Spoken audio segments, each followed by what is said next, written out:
휴림로봇 지금 끝났다라고 생각하시면 안 됩니다. 이 만원대에서 세력들이 제대로 물량을 잡아가기 시작하거든요. 왜냐하면 최근에 나온 공시 하나 때문에 물량 정리를 해야 되는 상황을 만들었어요. 의도적으로 주가를 누르고 개미 물량 흡수한 다음에 주가를 띄울 준비를 하는 거죠. 이 구조를 알면 기회입니다. 모르면 당할 수밖에 없어요. 순간적으로 주가를 띄웠죠. 예전에 막 상한가도 가고 가격 제한폭까지 연달아 움직여준 다음에 주가를 딱 잡아놓는데, 이러면 기다림에 지쳐서 물량 다 내놓습니다. 자, 그 물량을 고스란히 흡수하고 주가를 띄우는 세력들의 매집 패턴인데, 하락 추세가 꺾어졌으면 순간적으로 밑으로 다 깨버렸을 겁니다. 그러지 않고 버틴다라는 거는 아직 세력들이 물량을 던지지 않았다라는 거죠. 결국 마지막 물량 매집 이후에 주가를 크게 움직일 수가 있는데, 이때 중요한 거 따로 있습니다. 휴림로봇이 지금 세력들이 쥐고 있는 사채 물량들이 제법 돼요. 이전에도 유상증자라든지 전환권 행사하면서 쥐고 있는 물량들이 있는데, 아직 정리하지 못한 물량들도 제법 돼요. 결국 세력들이 얼마만큼 가지고 있느냐, 그리고 그들이 어느 가격에서 주로 잡아갔느냐,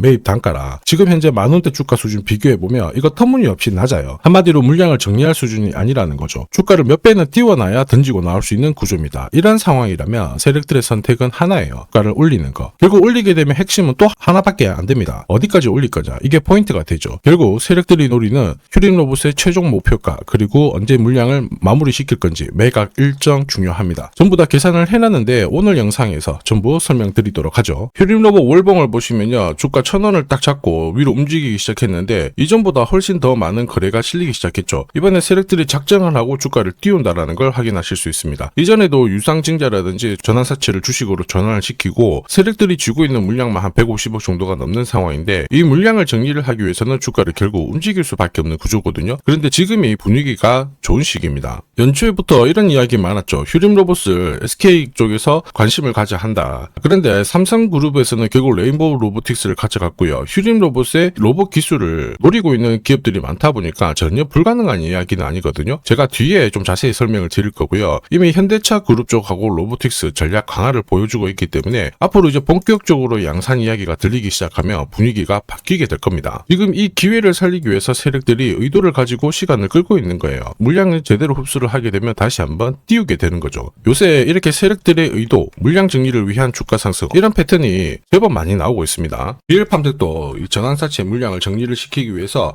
376원부터 8,000원대까지 순간적으로 20배 넘는 급등을 보였습니다. 점 상한가가 세상에 9방 넘게 나왔죠. 자, 그리고 정확하게 첫 번째 상한가를 찍었을 때 제가 영상에서 유튜브로 올려드렸어요. 하나 보고 갈게요. 지금 이전에 형성이 되었던 고점대 한 번 더 돌파할 수밖에 없는 게 1625원짜리 전환사채를 만기 전에 취득을 했거든요. 물량을 잠근 겁니다. 오버행 부담이 줄었기 때문에 세력들은 주가를 띄울 수 있는 쉬운 구조를 만들어 놓은 거예요. 오늘 상한가 같죠? 내일 한번 풀리거나 이거는 기회가 되는 겁니다. 앞에서 영상 보셨던 것처럼 첫 상한가 때 설명드리고 그 뒤로 상한가 9방, 이때 잡아도 5배 넘는 상승을 보였습니다. 결국 환기 종목 이슈가 있거든요. 그런데 실적 모멘텀 없이 주가를 띄우는 거는 결국 세력들이 설계한 구조예요. 엑시트 구조에 그대로 반응을 하면서 주가가 순간적으로 위로 튀게 된 거죠. 다시 말해서 세력들이 판을 짜고 움직여야 되는 상황에서는 시장 악재나 돌발 이슈가 나와도요, 올리는 게 다반사입니다. 결국 휴림로봇도 비슷한 패턴으로 갈 거예요. 의도적으로 주가를 누르지만은 잡아놓은 데서 물량 흡수를 하고 바로 띄우는 패턴입니다. 요새 이런 스토리로 움직이는 종목들 정말 많아요. 현대 ADM 대표적인 예죠. 박스권 상단을 이 상한가로 딱 돌파를 하면서 2,300원에서 2만원까지 10배 넘는 급등을 보였거든요. 전환가의 1,484원짜리부터 계속 형성이 되었던 물량들을 털기 위해서 주가를 띄운 거고, 첫 번째 상한가가 나왔을 때 제가 유튜브 영상에서도 연상 분위기다 설명드렸죠. 영상 하나 보고 가도록 하겠습니다. 지난 7개월간 돌파하지 못했던 박스권 상단 상한가로 돌파를 했다. 의미가 있어요. 전환가액 1,484원 있죠. 이거 전환사채 전환시키려면 결국 임상 결과랑 3자 매증 유증을 통해서 주가를 끌어올리는 공식이 발동이 된 거예요. 거액을 태웠어요. 이걸 정리하기 위해서는 주가는 지금보다 훨씬 더 위로 움직일 수밖에 없다라는 뜻이죠. 자, 다시 말해서 현대 ADM이 첫 번째 상한가를 기록을 했었죠. 지난 몇 달 동안 형성이 됐던 가격대를 돌파를 시키는 아주 중요한 자리였습니다. 그 뒤로도 상한가가 연달아 한 번, 두 번, 세 번, 네 번, 5번이 나왔어요. 그러면서 2주 만에 350%라는 급등을 보여준 겁니다. 저한테 문자 주신 분들은 연속 상한가가 나오기 전에 제대로 좋은 자리에서 선점을 하셨습니다. 역시 전환가에 이 물량들을 정리를 하기 위해서 주가를 띄운 거죠. 결과적으로 저 하단부에서 본다면 10배 가까운 급등이 나온 겁니다. 스피어 엔비디아 역시 마찬가지예요. 우주 관련해가지고 테슬라 쪽 스페이스X하고 공급 계약 이야기도 나왔지만은 결국 만기 전에 전환사채를 상환을 시키면서 오버행 이슈를 잠재운 거예요. 앞으로 물량이 나올 수 있는 부분을 정리를 시키고 결과적으로 전환사채 물량을 정리를 하기 위해서 주가를 7조 원대부터 순간적으로 3배, 4배 가까운 움직임을 보인 겁니다. 사실 이 3배, 4배라는 수치가 예전이었으면은 이 전환사채 물량으로 띄울 수 있는 최대 수치였는데 지금 시장은 불장이다 보니까 10배, 20배 이 정도 움직이는 거는 반사라는 거죠. 결국 휴림 로봇도 기회예요. 보시면요. 주가 움직이기 시작했을 때 거래가 실리면서 세력들의 자금이 들어왔거든요. 핵심은 자금 이탈이 없었다라는 거고 이제 주가를 효율적으로 띄우기 위해서는 조만간 2주 안에 일정이 하나 나와줘야 됩니다. 이게 지금 들리기 시작했죠. 우선 휴림 로봇이 움직이게 된 게 자회사 EQCell이었거든요. 이쪽 인수하면서 재무상의 부담이 되었는데 이번 5월 달에 이 손실을 얼마나 털어냈는지가 관건입니다. 흔히 말하는 빅베이스 효과를 기대해 볼 수 있어요. 한마디로 안 좋은 거 실적 다 털어내놓고 돌아선다라는 거죠. 그리고 여기에 삼성 보핏에 대한 이야기도 5월 중으로 나올 수 있습니다. 삼성 쪽 로봇 이야기 나오면 어김없이 낙수 효과로 휴림 로봇도 움직였거든요. 지금 이걸 노리고 최대 주주 150만 주 정도 물량을 넘기고 있는데 이 받아간 주체가 전략적 파트너사라고 하며 분위기는 완전히 딴판이 이루어집니다. 현재 주가에서 물량을 잡게 되니까 주가 상승은 제법 나올 수 있고 무엇보다 이게 대기업 쪽이라는 이야기도 돌기 시작하는 거거든요. 그래서 이번에 움직이게 되면 얼마만큼 움직일 수 있는지 휴림 로봇의 최종 목표가랑 세력들이 노리는 매각 일정 전부 다 계산을 해놨는데 이게 필요하신 분들은 화면 상단에 보이는 제 번호로 숫자 0이랑 휴림 세력이라고 문자 남겨주시면 세력들이 언제 움직이는지 그리고 어디에서 매도해야 되는지 목표가까지 전부 보내드릴 거예요. 구독자님 확인하고 보내드릴 겁니다. 이 일정에 맞춰서 대응을 하시면 고점에서 매도 타이밍까지 잡으실 수 있습니다. 제가 100% 무료로 다 보내드리거든요. 그런데 수급 때문에 전부 다 드릴 수는 없어요. 선착수 100분께 보내드릴 거라 지금 바로 숫자 0이랑 휴림 세력이라고 문자 남겨주시면 됩니다. 자, 산업에 대한 패러다임이 바뀌면 돈은 그쪽으로 흘러가게 됩니다. 이때 이 흐름을 주도한 기업들 새로운 역사를 쓰죠. 전기차 테슬라 3300%, 인공지능의 엔비디아 47만 %, 개인용 PC 마이크로소프트 43만 %, 자 그리고 스마트폰의 애플 25만 % 상승을 보였어요. 놀랍지 않죠? 산업의 중심이 되었기 때문에 나온 결과입니다. 그리고 지금 세계 최초로 민간 산업이 주도하는 우주 산업으로 돈이 몰리기 시작했어요. 스페이스X의 기업 공개 앞두고 분위기를 타기 시작했습니다. 이런 우주 산업에 10년, 20년 적금 넣듯이 모아간다면은 앞에서 보셨던 수익률 결코 불가능한 거 아닙니다. 특히 우주 산업은 정부 예산으로 움직이잖아요. 그래서 산업이 무너지지 않아요. 구조적으로 돈이 된다 이렇게 체크를 하셔야 되고 결국 오늘 설명드릴 이 주식 단순히 차트로 설명할 수 있는 주식이 아닙니다. 세력이 직접 움직이고 있는 종목이에요. 최대 주주 지분은 51% 그대로인데 유통 주식 수가 늘어나고 있습니다. 무슨 말이냐? 누군가가 물량을 싹 모아가고 있다. 이 신호를 보여주죠. 왜 그럴까 계산기를 두들겨 보니까 정부에서 인정한 국내 유일의 핵심 기술을 보유하고 있어요. 예전에 이런 기술이 부각이 되면서 반도체, 저전도체, 제약, 전기차 수십 수백 배 움직인 종목들 알고 계실 겁니다. 에코프로 급등한 것도 이와 같은 배경이었죠. 이 주식도 지금 똑같은 패턴을 보이고 있어요. 특히 글로벌 특허를 등록을 하고 있는데 등록되는 순간 100조 시장의 독점 구조를 가져가게 됩니다. 대통령 뉴스 브리핑 이후 거리가 붙기 시작했는데 아직 시가총액은 여전히 바닥이에요. 무엇보다 예산이 이쪽으로 투입이 되고 있습니다. 실제 매출이 증가하면서 우주 데이터를 처리할 수 있는 기업이기 때문에 이런 기업들은 군사 위성 관련 숫자가 늘어날수록 수주가 계속 나오게 됩니다. 자, 그러면 결국 이익이 증가를 하면서 움직일 수밖에 없겠죠. 어떤 종목이냐? 영상에서 바로 공개하면 수급이 꼬여버립니다. 그래서 소통방에서 확인이 가능해요. 다만 직장 다니시고 사업하시느라 시간이 너무 없다 그러시는 분들은 화면에 보이는 제 번호로 주도라고 문자 보내주시면 세계 최초로 열리는 우주산업 대장 종목 딱 하나 선정해가지고 구독자님 확인하고 제가 직접 안내 드릴 거예요. 지금 세력이 보내는 신호 일반 투자자들은 모르고 지나가요. 아마 엄청나게 올라가면 그때 보기 시작하겠죠. 늦을 수밖에 없습니다. 지금 세력 스케줄 하고요. 그리고 제대로 된 정보가 없으면 이 종목 잡아낼 수가 없습니다. 자, 그런데 우리는 이게 있잖아요. 그래서 찾아낼 수가 있는데 에코프로도 이렇게 해서 30배 가까이 올라간 겁니다. 한 달에 30만 원씩 적금 넣듯이 잡아가면 좋습니다. 아니면 100만 원 묻어놓아도 수천, 수억이 될 수도 있거든요. 똑같은 주식을 알더라도 이걸 아는 사람과 모르는 사람의 수익률은 앞으로 10배, 100배 이상 차이가 날 거예요. 지금 잠시 화면 멈추시고 먼저 문자 보내주시면 됩니다. 지금 보내는 문자가 앞으로 10년, 20년 수익률을 결정하게 될 거예요. 지금까지 영상 시청해 주셔서 감사합니다.